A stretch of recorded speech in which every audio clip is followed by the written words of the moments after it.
नमस्कार प्यारे दोस्तों। अपन राजस्थान के प्रमुख दुर्गों के बारे में चर्चा कर रहे थे और उस संदर्भ में अपन ने पढ़ा था चित्तौड़गढ़ दुर्ग के बारे में। आज पढ़ते हैं नए दुर्ग के बारे में और वो है अपने पास कौन सा दुर्ग? बोलो, रणथंभौर दुर्ग। और रणथंभौर दुर्ग स्थित है आपके कहां पर? सवाई माधोपुर में। बोलो कहां पर?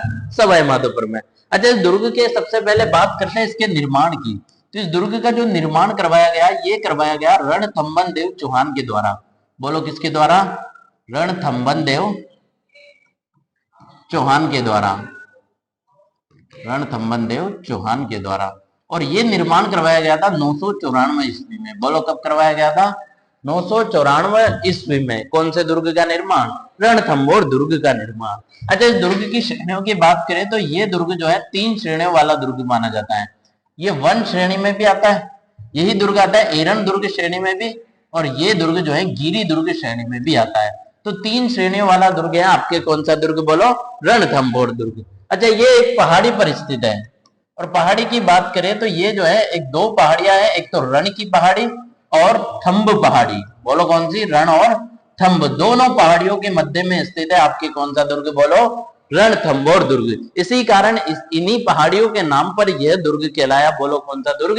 रणथंभौर दुर्ग। बोलो कौन सा दुर्ग? रणथंभौर दुर्ग। अच्छा, इस दुर्ग के उपनामों की बात करें तो इस दुर्ग को कहा जाता है दुर्गाधीराज। बोलो क्या बोला जाता है? दुर्गाधीराज। कौन से दुर्ग को बोला जाता है? रणथंभौर दुर्ग को क्या बोला जाएगा? दुर्गाधीराज इसे कहा जाता है। इसी दुर्ग को कहा जाता है चित्तौड़ दुर्ग का भाई। बोलो क्या बोला जाता है? चित्तौड़ दुर्ग का भाई बोला जाता है। चित्तौड़ दुर्ग का भाई कौन से दुर्ग को बोला जाता है? रणथंभौर दुर्ग को। अच्छा, इसी दुर्ग को बोला जाता है रणथंभौर का किला। बोलो कौन सा किला? रणथंभौर का किला। कौन से दुर्ग को बोला जाता है? रणथंभौर दुर्ग को। अच्छा, इस दुर्ग की विशेषताओं की बात करें तो कहा जाता है इसका जो वास्तविक नाम था वो था रणस्तंभपुर। बोलो कौन सा दुर्ग? रणस्तंभपुर। यानी कि रण और स्तंभ की पहाड़ियों पर के मध्य स्थित होने के कारण इस दुर्ग का जो वास्तविक नाम था वो था कौन सा दुर्ग? रणस्तंभपुर दुर्ग। कौन से 2 पहाड़ियों के बीच में? रण और स्तंभ 2 पहाड़ियों के बीच में। कौन कौन से श्रेणी वाला दुर्ग है? तो ये है अपने, एक तो वन दुर्ग श्रेणी के अंदर आता है, एक आता है एरल दुर्ग श्रेणी और एक आता है गिरी दुर्ग श्रेणी के अंदर। निर्माण की बात करें तो इसका निर्माण जो है किसके द्वारा? रणथंभन देव चौहान के द्वारा करवाया गया। और ये निर्माण करवाया गया था, बोलो कब? 994 ईस्वी में। किन किन उपनामों से जाना जाता है? तो इसे कहा जाता है दुर्गाधीराज, इसी को बोला जाता है चित्तौड़ दुर्ग का भाई, इसी को बोला जाता है रणथंभौर का किला, और इसे ही बोला जाता है, बोलो किस नाम से जाना जाता था? रण स्तंभपुर के नाम से इसे जाना जाता था, जो कि इसका मूल नाम माना जाता है। अच्छा, इस दुर्ग की विशेषताओं की बात करें तो कहा जाता है ये जो दुर्ग बना हुआ है, कौन सा दुर्ग? रणथंभौर दुर्ग। अब ये इस दुर्ग की एक विशेषता है, कहा जाता है ये दुर्ग जो है 7 अलग अलग पहाड़ियों से, 7 अलग अलग पर्वत श्रृंखलाओं से घिरा हुआ है। बोलो कितनी पर्वत श्रृंखलाओं से? 7 पर्वत श्रृंखलाओं से। अब 7 पर पर्वत श्रृंखलाओं से घिरा हुआ है तो ये पर्वत श्रृंखलाएं जो है इस दुर्ग को प्राकृतिक रूप से सुरक्षा प्रदान करने का कार्य करती है। कौन प्रदान करती है? ये पहाड़ियां। और इन्हीं पहाड़ियों के बीच में एक 2 पहाड़ियां हैं। कौन सी? एक तो रण और एक है थंब की पहाड़ी। इन दोनों के बीच में बना हुआ है आपके कौन सा दुर्ग? बोलो, रणथंभौर दुर्ग। अब 7 अलग अलग पहाड़ियों से घिरा हुआ है तो इसे जब दूर से देखा जाता है तो ये ऐसा प्रतीत होता है मानो कि इस दुर्ग ने कपड़े पहन रखे हो, क्योंकि ये पहाड़ियां जो है इसे प्राकृतिक तौर से क्या प्रदान करती है? सुरक्षा प्रदान करती है। और इसी कारण एक इतिहासकार हुआ जिसका नाम था अबुल फजल। बोलो क्या नाम था? अबुल फजल। इस अबुल फजल की बात करें तो इसके द्वारा जब इस दुर्ग को देखा गया तो इसने इसकी भौगोलिक स्थिति को देखते हुए इस अबुल फजल ने इस दुर्ग के विषय में कहा कि राजस्थान में जितने भी दुर्ग हैं वो सारे के सारे दुर्ग नंगे हैं। क्या कहा इसने? सारे दुर्ग नंगे हैं, परंतु जो रणथंभौर दुर्ग है यह दुर्ग बख्तरबंद दुर्ग है। बोलो कौन सा दुर्ग बताया? बख्तरबंद दुर्ग।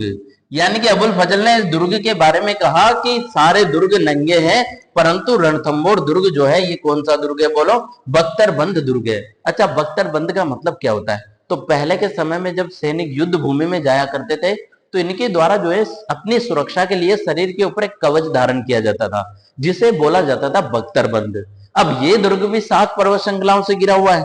जो कि इसे जो है प्राकृतिक रूप से क्या प्रदान करती है, सुरक्षा प्रदान करती है। और दूर से देखने पर ऐसा लगता है कि मानो कि इस दुर्ग ने क्या धारण कर रखे हो, कपड़े पहन रखे हो, एक कवच धारण कर रखा हो। इसी कारण अबुल फजल का कहना है कि बाकी सब दुर्ग तो क्या है, नंगे हैं, परंतु ये दुर्ग आपके हैं। कौन सा दुर्ग? बख्तरबंद दुर्ग। यानी कि बख्तरबंद दुर्ग की संज्ञा किस दुर्ग को दी जाती है? बोलो किस दुर्ग को? तो ये दी जाती है आपके रणथंभौर दुर्ग को। अब इसके अलावा बात करें इसके प्रमुख दर्शनीय स्थलों की, किसके अंदर कितने प्रमुख दर्शनीय स्थल बने हुए हैं, तो इस दुर्ग के अंदर जो है एक प्रसिद्ध महल बना हुआ है और इस महल का नाम है सुपारी महल। बोलो कौन सा महल?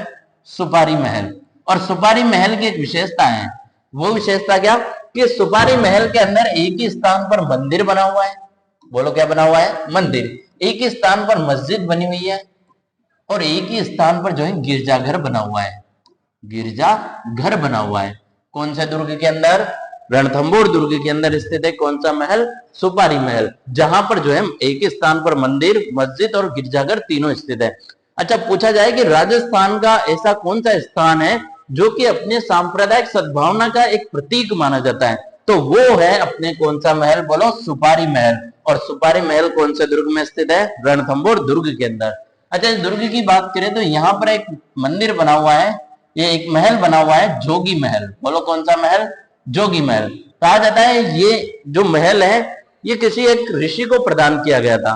कालांतर में यहाँ पर जो है ऋषियों का आगमन सर्वाधिक होता रहा, इसी कारण इस महल का नाम भी पड़ गया। बोलो कौन सा महल? जोगी महल। अच्छा, इसी दुर्ग की बात करें तो यहाँ पर स्थित है हम्मीर महल। बोलो कौन सा महल? हम्मीर महल। इसी दुर्ग के अंदर स्थित है हम्मीर कचेरी। कौन सी कचेरी? हम्मीर कचहरी। कौन से दुर्ग के अंदर? रणथंभौर दुर्ग के अंदर हम्मीर कचहरी। अच्छा, इसी दुर्ग के अंदर एक प्रसिद्ध छतरी बनी हुई है, 32 खंभों की छतरी। बोलो कितने खंभों की छतरी? 32 खंभों की छतरी। अच्छा, 32 खंभों की छतरी की बात करें तो इसे ही बोला जाता है आपके न्याय की छतरी। बोलो कौन सी छतरी? न्याय की छतरी। अच्छा, न्याय की छतरी की बात करें तो इस छतरी का जो निर्माण करवाया गया वो कहा जाता है ये यहाँ का एक शासक हुआ जिसका नाम था हम्मीर देव चौहान। बोलो क्या नाम था? हम्मीर देव चौहान। हम्मीर देव चौहान के द्वारा जो है इस छतरी का निर्माण करवाया गया। अच्छा, हम्मीर देव चौहान ने इस छतरी का निर्माण क्यों करवाया? तो कहा जाता है हम्मीर देव चौहान के पिता का नाम था जैत्र सिंह। बोलो क्या नाम था? जैत्र सिंह। इन जैत्र सिंह के द्वारा जो है इस दुर्ग के ऊपर शासन करते हुए जब इनका 32 वर्ष का कार्यकाल पूरा हुआ। बोलो कितने वर्ष का? 32 वर्ष का। तो 32 वर्ष के कार्यकाल को याद रखने के लिए जो है हम्मीर देव चौहान के द्वारा इस दुर्ग के अंदर कितने खंभों की छतरी का निर्माण करवाया? 32 खंभों की छतरी का निर्माण। अब इसे ही न्याय की छतरी कहा जाता है। क्यों कहा जाता है? तो कहा जाता है इसी छतरी के नीचे बैठकर जो है हम्मीर देव चौहान जनता को न्याय प्रदान किया करता था, इसी कारण इस छतरी को बोला गया। बोलो कौन सी छतरी? न्याय की छतरी। यानी कि पूछा जाए इस दुर्ग के अंदर कितने खंभों की छतरी बनी हुई है? 32 खंभों की छतरी। और इसी छतरी को क्या बोला जाता है? न्याय की छतरी। अच्छा, पूछा जाए किसकी छतरी है तो ये है जैत्र सिंह की छतरी। और इसका निर्माण किसने करवाया था? तो जैत्र सिंह के पुत्र हम्मीर देव चौहान के द्वारा जो है इस छतरी का क्या करवाया गया? निर्माण करवाया गया। अच्छा, इस दुर्ग की बात करें तो इसी दुर्ग के अंदर बनी हुई है पीर सदरुद्दीन की दरगाह। बोलो किनकी दरगाह? पीर सदरुद्दीन की, पीर सदरुद्दीन की दरगाह। अच्छा, इस दरगाह की बात करें तो इसका निर्माण कहा जाता है अलाउद्दीन खिलजी के द्वारा करवाया गया था। बोलो कौन सी दरगाह का निर्माण? पीर सदरुद्दीन की दरगाह का निर्माण। इसी दुर्ग के अंदर एक प्रसिद्ध मंदिर बना हुआ है त्रिनेत्रधारी गणेश मंदिर। बोलो कौन सा मंदिर? त्रिनेत्रधारी गणेश मंदिर। और ये भी बना हुआ है कौन से दुर्ग के अंदर? बोलो रणथंभौर दुर्ग के अंदर। कौन सा मंदिर? त्रिनेत्रधारी गणेश मंदिर। अच्छा, त्रिनेत्रधारी गणेश मंदिर, इसी मंदिर को जो है रणथंभौर के गणेश जी के नाम से जाना जाता है। इसी कारण इस दुर्ग का एक नाम भी है। कौन सा दुर्ग? बोलो रणथंभौर का किला। कौन सा किला? रणथंभौर का किला। तो ये सारे के सारे दर्शनीय स्थल जो है ये बने हुए हैं। बोलो कौन से दुर्ग के अंदर? आपके रणथंभौर दुर्ग के अंदर। कौन कौन से महल? एक तो है सुपारी महल जिसके अंदर एक ही स्थान पर मंदिर बना हुआ है, मस्जिद बनी हुई है, और एक ही स्थान पर गिरजाघर स्थित है। यहीं पर स्थित है बोलो कौन सा महल? जोगी महल। यहीं पर स्थित है हम्मीर कचहरी। इसी दुर्ग के अंदर स्थित है हम्मीर महल। और इसी दुर्ग में जो है 32 खंभों की छतरी स्थित है और इसे ही न्याय की छतरी के नाम से जाना जाता है। इसी दुर्ग में स्थित है आपके कौन सी दरगाह? पीर सदरुद्दीन की दरगाह बनी हुई है। और यहीं पर स्थित है कौन सा गणेश मंदिर? त्रिनेत्रधारी गणेश मंदिर भी यहीं स्थित है। अच्छा, यहीं पर जो है कहा जाता है, यहाँ पर एक तालाब बना हुआ है जिसे पद्म तालाब के नाम से जाना जाता है। बोलो कौन सा तालाब? पद्म तालाब। ये सारे के सारे दर्शनीय स्थल जो है ये कौन से दुर्ग में बने हुए हैं? रणथंभौर दुर्ग में। अच्छा, ये तो बात हुई दर्शनीय स्थलों की। अपन ने जैसे चित्तौड़ दुर्ग के बारे में पढ़ा था कि वहां पर 7 प्रमुख प्रवेश द्वार बने हुए हैं, उसी प्रकार इस दुर्ग के अंदर भी जो है 5 प्रमुख प्रवेश द्वार बने हुए हैं। बोलो कितने प्रवेश द्वार? 5 प्रवेश द्वार। बोलो कितने? 5 प्रवेश द्वार। और इन 5 प्रवेश द्वारों की बात करें तो यहाँ पर जो पहला प्रवेश द्वार है ये कहलाता है नौलखा दरवाजा। बोलो कौन सा दरवाजा? नौलखा दरवाजा। अच्छा, नौलखा दरवाजे की बात करें तो ये तो स्थित है आपके कौन से दुर्ग में? रणथंभौर दुर्ग में। लेकिन पूछा जाए कि नौलखा जो भंडार है या नौलखा जो बुर्ज है ये कहां पर स्थित है? तो नौलखा भंडार या नौलखा बुर्ज जो है ये आपके बना हुआ है चित्तौड़ दुर्ग के अंदर। कहां पर बना हुआ है? चित्तौड़ दुर्ग के अंदर। और नौलखा दरवाजा जो है रणथंभौर दुर्ग में। अच्छा, इस दुर्ग का जो दूसरा प्रवेश द्वार है ये कहलाता है त्रिपोलिया पोल। बोलो क्या कहलाता है? त्रिपोलिया पोल। और इसे ही बोला जाता है अंधेरी दरवाजा। बोलो कौन सा दरवाजा? अंधेरी दरवाजा। अंधेरी अंधेरी दरवाजा। अच्छा, इसकी बात करें तो कहा जाता है जब कछावा राजवंश का यहाँ पर शासन रहा तो उस समय इस त्रिपोलिया पोल को जो है त्रिपोलिया पोल नाम दिया गया था कछावा राजवंश के शासकों के द्वारा। लेकिन बाद में जब इस दुर्ग के ऊपर मुगल शासकों का आधिपत्य हुआ, बोलो किनका? मुगल शासकों का जब इसके ऊपर आधिपत्य हुआ तो इसका नाम जो है ये रख दिया इनके द्वारा कौन सा दरवाजा? अंधेरी दरवाजा। अच्छा, इस दुर्ग का जो तीसरा प्रवेश द्वार है ये कहलाता है हाथी पोल। बोलो कौन सा है? हाथी पोल। चौथे प्रवेश द्वार की बात करें तो ये कहलाता है सूरज पोल। कौन सा? सूरज पोल। और 5वां जो प्रवेश द्वार है ये कहलाता है गणेश पोल। तो कितने प्रवेश द्वार बने हुए हैं प्रमुख? तो ये बने हुए हैं 5 प्रमुख प्रवेश द्वार। पहला तो है आपके नौलखा दरवाजा, एक है कौन सा? त्रिपोलिया पोल या इसे ही बोला जाता है कौन सा दरवाजा? अंधेरी दरवाजा। तीसरा है हाथी पोल, चौथा सूरज पोल और 5वां बना हुआ है आपके कौन सा? गणेश पोल। ये सारे प्रवेश द्वार जो है कौन से दुर्ग में स्थित है? तो ये स्थित है कहां पर? रणथंभौर दुर्ग के अंदर। अच्छा, ये तो बात हो गई इसकी भौगोलिक स्थिति की, किस दुर्ग के अंदर कितने प्रवेश द्वार हैं? 5 प्रवेश द्वार प्रमुख दर्शनीय स्थलों की। अब बात करते हैं इस दुर्ग के इतिहास के बारे में। अच्छा, इस दुर्ग की बात करें तो कहा जाता है 1291 ईस्वी में। बोलो कब? 1291 ईस्वी में जो है इस दुर्ग के ऊपर आक्रमण किया जाता है जलालुद्दीन खिलजी के द्वारा। बोलो किसके द्वारा? जलालुद्दीन खिलजी के द्वारा। अब जलालुद्दीन खिलजी जब इस दुर्ग के ऊपर आक्रमण करता है तो कहा जाता है ये इस दुर्ग को जीतने का काफी प्रयास करता है, लेकिन ये इस दुर्ग को जीतने में क्या होता है? असफल होता है। अब असफल होता है तो ये वापस जब यहां से लौट रहा था तो इसने सोचा कि वापस अगर ऐसे ही लौट गए खाली आप तो अपनी बेइज्जती होगी। तो इसने वापस लौटते हुए इसने इस दुर्ग के बारे में कहा कि मैं रणथंभौर जैसे, क्या कहा? मैं रणथंभौर जैसे सैकड़ों दुर्गों को मुसलमान के एक बाल के बराबर भी महत्व नहीं देता। मुसलमान के एक बाल के बराबर भी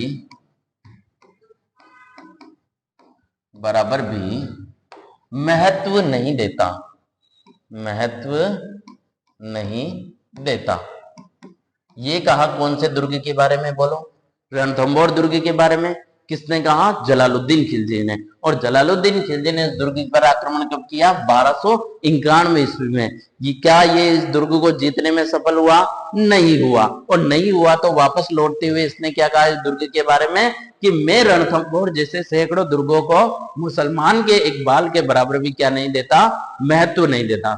अच्छा, ये वही बात हो गई जैसे अपन ने पढ़ा था बचपन में, कहानी सुनी होगी आपने, लोमड़ी वाली कहानी। और लोमड़ी की कहानी में क्या होता है कि जब लोमड़ी को जो है अंगूर नहीं मिलते तो ये क्या कहती है कि अंगूर तो क्या है? खट्टे हैं। ऐसे कहकर ये लौट निराश हो जाती है। उसी प्रकार जो है जलालुद्दीन खिलजी के द्वारा जब ये दुर्ग नहीं जीत पाता है ये, तो ये भी इस दुर्ग के बारे में कहता है क्या कि मैं रणथंभौर जैसे सैकड़ों दुर्गों को मुसलमान के एक बाल के बराबर भी महत्व नहीं देता। अच्छा, ये तो बात हो गई किसकी? जलालुद्दीन खिलजी के द्वारा। अब इस दुर्ग के ऊपर 1300 ईस्वी में आक्रमण किया जाता है अलाउद्दीन खिलजी के द्वारा। बोलो कब? 1300 ईस्वी में। किसके द्वारा? अलाउद्दीन खिलजी के द्वारा। अलाउद्दीन खिलजी के द्वारा जो है इस दुर्ग के ऊपर आक्रमण किया जाता है। अच्छा, इस समय यहाँ का जो शासक था वो था हम्मीर देव चौहान। बोलो कौन था? हम्मीर देव चौहान। अब हम्मीर देव चौहान के समय जो है कहा जाता है कि ये जो अलाउद्दीन खिलजी है, इस अलाउद्दीन खिलजी के एक मंगोल सेनापति हुआ करता था, उसका नाम था मीर मोहम्मद शाह। बोलो क्या नाम था? मीर मोहम्मद शाह। अब मीर मोहम्मद शाह के बारे में कहा जाता है ये जो है अलाउद्दीन खिलजी का विद्रोही सेनापति था। कहा जाता है अलाउद्दीन खिलजी की एक मराठा बेगम हुआ करती थी जिसका नाम था चिमना। बोलो क्या नाम था? चिमना। अब ये जो चिमना है और मीर मोहम्मद शाह है, इन दोनों के बीच में प्रेम संबंध था। अब प्रेम संबंध होने के कारण एक बार इन दोनों ने योजना बनाई, और योजना क्या कि कैसे भी करके इस अलाउद्दीन खिलजी को क्या कर दिया जाए? सल्टा दिया जाए, ताकि यहाँ का नया जो शासक बनेगा वो कौन बन जाएगा? मीर मोहम्मद शाह। अब इस बात का पता पहले ही लग गया किसको? अलाउद्दीन खिलजी को। अब अलाउद्दीन खिलजी क्या इसे छोड़ेगा? क्या नहीं छोड़ेगा। पहली बात तो कि मेरी बीवी के साथ चक्कर, और दूसरी बात कि मेरे को ही मारने की योजना। तो कहा जाता है इस दोनों को जब पता लगा कि अलाउद्दीन खिलजी को इस बारे में पता चल गया, तो इनको पता था कि इस मीर मोहम्मद शाह को पता था कि राजस्थान के अंदर कोई एक हठीला शासक है जो कि अपने हट के लिए जाना जाता है, और उसका नाम था क्या? बोलो, हम्मीर देव चौहान। कहा जाता है हम्मीर देव चौहान जो है शरणागत की रक्षा के लिए जाना जाता था, यानी कि यदि इसकी शरण में कोई व्यक्ति आ गया तो ये उसकी रक्षा करके ही मानता था, चाहे फिर उसको अपने प्राण ही क्यों ना न्योछावर करने पड़ जाए। अब ये दोनों भाग कर आ जाते हैं कहां पर? हम्मीर देव चौहान के पास। इसके पास शरण लेते हैं। अब इस बात का पता लगा किसको? अलाउद्दीन खिलजी को। तो अलाउद्दीन खिलजी वहां से संदेश भेजता है कि आपके पास जो शरणार्थी आए, या तो आप इन्हें मृत्यु दंड दे दो या फिर इन्हें वापस लौटा दो हमें। लेकिन ये हम्मीर देव चौहान ऐसा करेगा क्या? नहीं किया। इसने उल्टा क्या किया कि जो दूत आया था संदेश लेकर, उसको भी मार दिया, और मार कर इसने जो है वापस भेज दिया दिल्ली। अब इस बात का पता लगा अलाउद्दीन खिलजी को, तो अलाउद्दीन खिलजी को क्रोध आया, और ये जो है इस दुर्ग के ऊपर आक्रमण करने के लिए इसके दो सेनापति हुआ करते थे। और इसके दो सेनापति, एक का नाम था उलुग खां। बोलो क्या नाम था? उलुग खां। और एक था नुसरत खां। नुसरत खां। इन दोनों के नेतृत्व में जो है ये सेना भेजता है इस दुर्ग के ऊपर आक्रमण करने के लिए। अच्छा, उस समय जो है रणथंभौर दुर्ग की जो कुंजी बोला जाता था वो बोला जाता था झैन दुर्ग को। बोलो कौन से दुर्ग को? झैन दुर्ग को। यानी कि मान लो यदि कोई व्यक्ति इस झैन दुर्ग के ऊपर अधिकार कर लेता है तो वो रणथंभौर दुर्ग को भी आसानी से जीत सकता है। अब इन दोनों ने क्या किया कि दोनों ने मिलकर जो है सबसे पहले इस झैन दुर्ग पर अधिकार कर लिया। अब अधिकार किया तो उसके बाद जो है ये दोनों सेनापति के नेतृत्व में ये सेना जो है रणथंभौर दुर्ग के चारों ओर घेराबंदी कर रहे थे। अब घेराबंदी करते करते कहा जाता है यहाँ पर ये जो नुसरत खां है, ये नुसरत खां जो है मारा जाता है इस दुर्ग की घेराबंदी में। अब जब मारा जाता है तो बेचारा अकेला बच जाता है। कौन? उलुग खां। उलुग खां बचता है तो इस बात की सूचना जो है ये देता है किसको? अलाउद्दीन खिलजी को। अब अलाउद्दीन खिलजी जो है स्वयं सेना लेकर इस दुर्ग के ऊपर क्या कर देता है? आक्रमण कर देता है। अब 1300 ईस्वी में इस दुर्ग पर आक्रमण हुआ, लेकिन एक वर्ष लग गया अलाउद्दीन खिलजी को इस दुर्ग पर अधिकार करने का। कहा जाता है ये इस दुर्ग के बाहर काफी समय तक बैठा रहा, परंतु ये इस दुर्ग के दरवाजे भी खुलाने में असफल रहता है। अब इसने क्या किया कि हम्मीर देव चौहान जो है इसके दो सेनापति हुआ करते थे, एक का नाम था रणमल और एक का नाम था रतिपाल। ये दोनों सेनापतियों को जो है इसने क्या किया? बूंदी परगना की जो है इसने लालच दिया। कौन सी? बूंदी परगना। इसका लालच देकर ये प्रदान करके जो है इन दोनों ने जो है इस रणमल और रतिपाल को अपनी ओर मिला लिया अलाउद्दीन खिलजी ने। अब ये लालच में आकर जो है अलाउद्दीन खिलजी की तरफ चले जाते हैं। अब ये हम्मीर देव चौहान के साथ क्या करते हैं? दोनों विश्वासघात करते हैं, और ये क्या करते हैं कि दुर्ग के अंदर जितनी भी खाद्यान्न की सामग्री थी, खाने पीने की चीजें थी, उनके अंदर इनके द्वारा जो है हड्डियों का चूरा मिला दिया जाता है। पीने की जितनी भी व्यवस्था थी उसके अंदर जो है रक्त, गोमांस इत्यादि मिला दिया जाता था। यानी कि खाने पीने की जितनी भी व्यवस्था थी उसको इनके द्वारा क्या कर दिया जाता है? खराब कर दिया जाता है। अब इसके बाद जो है ये जो हमीर देव चौहान है, ये युद्ध करने का निर्णय लेते हैं और कहा जाता है यहाँ पर हमीर देव चौहान के नेतृत्व में समस्त राजपूत योद्धाओं के द्वारा क्या किया जाता है, केसरिया धारण करके, केसरिया बाना धारण करके जो है युद्ध किया जाता है। और साथ में हमीर देव चौहान की पत्नी थी जिसका नाम था रंगा देवी। बोलो क्या नाम था? रंगा देवी। इस रंगा देवी के नेतृत्व में यहाँ की सभी महिलाओं के द्वारा क्या किया जाता है, जोहर किया जाता है। अब ये राजस्थान के इतिहास की पहली घटना थी जहां पर किसी राजा के द्वारा क्या किया गया, केसरिया किया गया और किसी महिला के नेतृत्व में क्या किया गया, जोहर किया गया। यानी कि रणथंभौर दुर्ग के अंदर ही 1301 ईस्वी में, बोलो कब? 1301 ईस्वी में राजस्थान का पहला शाखा हुआ। कौन सा? राजस्थान का प्रथम शाखा कौन से दुर्ग में हुआ? तो ये हुआ आपके रणथंभौर दुर्ग में। पूछा जाए केसरिया किसने धारण किया, तो हमीर देव चौहान के नेतृत्व में यहाँ के समस्त राजपूत योद्धाओं के द्वारा केसरिया किया गया। और हमीर देव चौहान की पत्नी थी कौन? रंगा देवी। इस रंगा देवी के नेतृत्व में यहाँ की महिलाओं ने क्या किया, बोलो? जोहर किया। अच्छा, हमीर देव चौहान की एक पुत्री थी और उस पुत्री का नाम था देवल दे। बोलो क्या नाम था? देवल दे। अब उस समय कहा जाता था कि दुर्ग के अंदर जो छोटे बच्चे हुआ करते थे, अविवाहित कन्याएं हुआ करती, इनको दुर्ग के बाहर सुरक्षित निकाल दिया जाता था, सुरक्षित स्थान पर रख दिया जाता था। लेकिन यहाँ पर क्या हुआ कि दुर्ग के बाहर अलाउद्दीन खिलजी का घेराबंदी जो है इतना भयंकर था कि दुर्ग के बाहर किसी को भी निकाल पाना संभव नहीं था। अब जैसे ही अलाउद्दीन खिलजी की सेना जो है दुर्ग के अंदर प्रवेश करती हुई देखती है कौन? देवल दे। तो इसको लगता है कि आक्रमणकारी जो है दुर्ग के अंदर प्रवेश कर गए। तो ये आक्रमणकारियों से बचने के लिए जो है इसी दुर्ग के पास में एक तालाब था। वो तालाब कौन सा? पद्म तालाब। कौन सा तालाब? पद्म तालाब। इस पद्म तालाब में कूदकर जो है इसके द्वारा आत्मदाह कर लिया जाता है, आत्महत्या कर ली जाती है। और इसी आत्महत्या को बोला जाता है जल जोहर। बोलो क्या बोला जाता है? जल जोहर। यानी कि राजस्थान की ये एकमात्र ऐसी घटना थी जहां पर किसी के द्वारा क्या किया गया, जल जोहर किया गया। यानी कि राज्य का पहला जो शाखा हुआ वो भी हुआ कौन से दुर्ग के अंदर?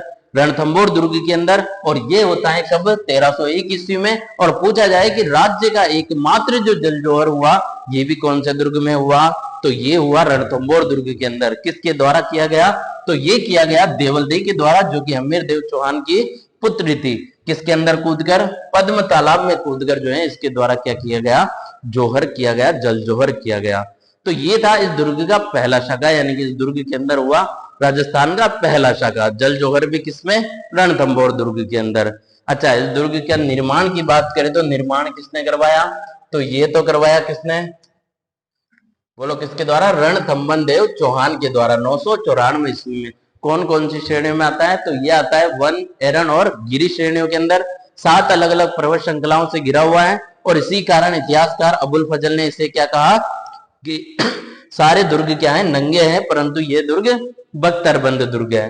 अच्छा, कौन सी पहाड़ी पर? रण और स्तंभ, 2 पहाड़ियों के बीच में ये दुर्ग बना हुआ है। इसे बोला जाता है दुर्गाधिराज। चित्तौड़ दुर्ग का भाई बोला जाता है, इसी को बोला जाता है रणथंभौर का किला। और इसका जो वास्तविक नाम था, मूल नाम जो माना जाता था प्रारंभिक, वो था रणस्तंभपुर दुर्ग। अच्छा, इस दुर्ग के प्रमुख दर्शनीय स्थलों की बात करें तो यहाँ पर बना हुआ है, बोलो कौन सा महल? सुपारी महल। और एक ही स्थान पर स्थित है यहाँ पर मंदिर, मस्जिद और गिरजाघर। जोगी महल स्थित है इसी दुर्ग के अंदर स्थित है। हमीर महल, हमीर कचहरी और एक छतरी बनी हुई है प्रसिद्ध, कौन सी? 32 खंभों की छतरी। और इसे ही न्याय की छतरी के नाम से जाना जाता है। यहीं पर स्थित है, बोलो कौन सी दरगाह? पीर सदरुद्दीन की दरगाह। यहीं पर स्थित है त्रिनेत्रधारी गणेश मंदिर। और स्थित है कौन सा तालाब? पद्म तालाब। इसके बाद बात करें तो यहाँ पर 5 प्रमुख प्रवेश द्वार स्थित है। एक तो है आपके कौन सा? नौलखा दरवाजा, त्रिपोल या पोल, या इसे ही अंधेरी दरवाजा कहा जाता है, हाथी पोल, सूरज पोल और गणेश पोल। अच्छा, 1291 ईस्वी में इस दुर्ग के ऊपर किसके द्वारा आक्रमण किया जाता है? तो ये किया जाता है जलालुद्दीन खिलजी के द्वारा।